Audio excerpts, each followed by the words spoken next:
मैंने 4 लाइन लिया है। ये 4 लाइन हमारा बिजनेस इम्प्रूव डेटा के लिए है। अगर आप अपने बिजनेस को इम्प्रूव करना है तो उसके लिए आपको कुछ एनालिसिस अपने बिजनेस के लिए करना होगा। उसके लिए आपको ये 4 पॉइंट अपने आप में लागू करना होगा और इन्हीं 4 पॉइंट पर आपको काम करना होगा। अगर इन 4 पॉइंट पर काम नहीं करते हैं तो आपका बिजनेस जहां पर है वहीं पर रहेगा या फिर वहां से नीचे हो जाएगा। आप कितनों भी मेहनत कर लीजिए, कितनों भी खर्चा कर लीजिए, कितनों भी प्रचार कर लीजिए, लेकिन आपका बिजनेस आगे बढ़ने वाला नहीं है। क्यों? ये 4 लाइन की वजह से। अब ये 4 लाइन क्या क्या कहती है उसके बारे में थोड़ा डिटेल्स जानते हैं। देखिए, पहला लाइन है यहाँ पर billing software and POS machine. दूसरा है हमारा कस्टमर फीडबैक एंड रिसीवर। उसके बाद है सोशल मीडिया एंड इनसाइट। चौथा है हमारा इन्वेंटरी डेटा। अब ये 4 लाइन जो है, यही 4 लाइन पर हमारा पूरा बिजनेस दौड़ेगा। अब ये 4 लाइन में पहला लाइन हमारा है billing software and POS machine.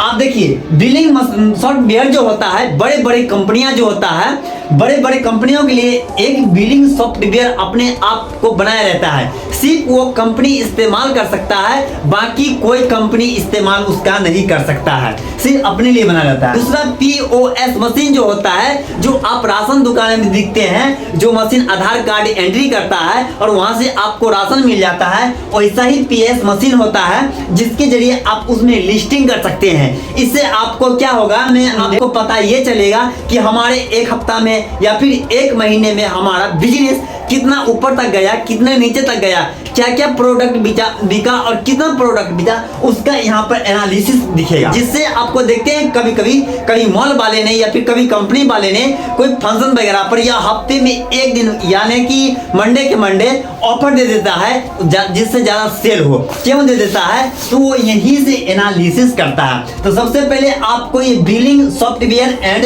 POS machine के जरिए आपको अपना काम को लागू करना है। दूसरा है कस्टमर फीडबैक एंड रिव्यू।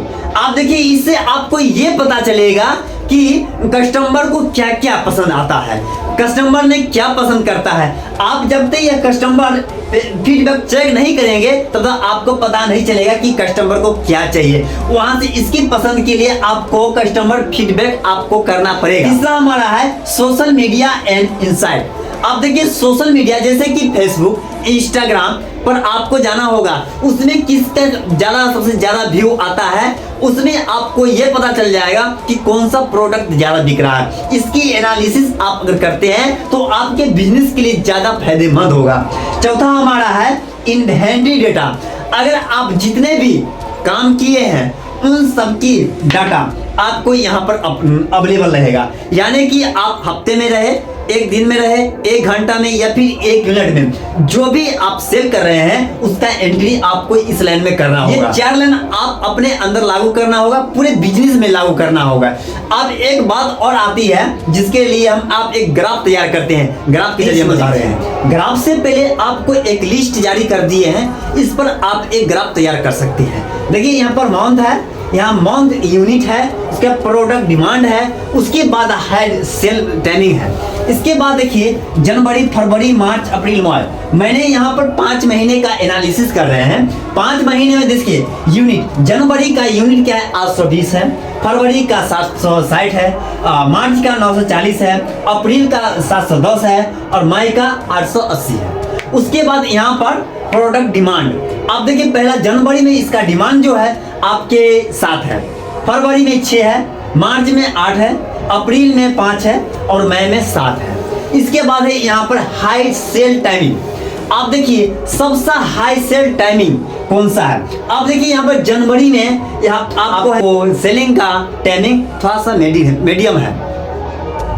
उसके बाद सेकेंड मंथ में है आपको, सेकेंड मंथ में देखिए इससे भी कम है। उसके बाद इन द मंथ खत्म वाली मंथ में कितना 8 है, उसके बाद फर्स्ट मंथ में कितना 5 है, उसके बाद मिडिल मंथ में यानी कि बीच वाला मंथ में 7 है। तो आपको इसके जरिए आपको एनालिसिस करना होगा कि हमको किस तरीके से। आप देखिए यहाँ पर इस पर एक चार्ट यानी कि एक ग्राफ बनाइए, ग्राफ के जरिए आपको ज्यादा समझ में आएगा कि इसकी एनालिसिस हमको कैसे करना है, अब हमको कैसे समझ में आएगा।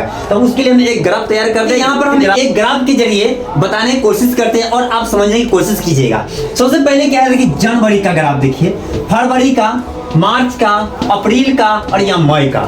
अब यहाँ पर मैंने 5 महीने का ग्राफ बनाया। आप देखिए इसमें सबसे ज्यादा ग्राफ किसका है, मार्च का है, यानी कि सबसे हाई क्वालिटी यानी सेल करने वाला जो मंथ है वो मार्च है। अब यहाँ मार्च में सबसे ज्यादा सेल हुआ। आप देखिए सबसे कम सेल कौन मंथ में है, सबसे कम ग्राफ ये है, ये अप्रैल है, अप्रैल में कम हुआ है। आप देखिए यहाँ पर अप्रैल में कम क्यों हुआ, आप देखिए हाई जो सेल हुआ उस मंथ को भूल जाना है, बिल्कुल भूल जाना है। याद किसको रखना है, सबसे जो कम बिक्री हुआ जिस महीने में जो सेल हुआ उस मंथ का याद रखना है। दूसरी चीज उससे जो ज्यादा हुआ है उससे याद रखना है। इसी तरीके से बढ़ते जाना है एवरेज। उसके बाद सबसे कम जो है उस पर काम करना है। आप सबसे पहले ये देखना है कि हमें प्रोडक्ट सेल क्यों नहीं हुआ, कुछ प्रोडक्ट में कमी था या फिर हमें जो एम्प्लॉय हायर किए थे वो जिसको भेजे थे सेल करने के लिए, बात करने के लिए या फिर प्रोडक्ट आने के लिए या रिव्यू करने के लिए उसमें कुछ कमी है। मैंने उसके बारे में फिर सोचना है। अगर प्रोडक्ट में कुछ कमियां हैं तो प्रोडक्ट के ऊपर काम करेंगे। अगर किसी को रिव्यू करने में या फिर सेल करने में कोई दिक्कत आ रही तो उसको फिर ट्रेनिंग देंगे। तो इन चीजों को एनालिसिस करना है। एनालिसिस करने के बाद जो आपको 4 वर्ड बताए हैं उन 4 वर्ड पर काम करेंगे तो आपका बिजनेस 100% है कि आपको चलेगा ही चलेगा, चलेगा नहीं बल्कि दौड़ेगा। तो अगर आपको ये वीडियो पसंद आई है तो हमारे चैनल को सब्सक्राइब कर लीजिए और ऐसी ही वीडियो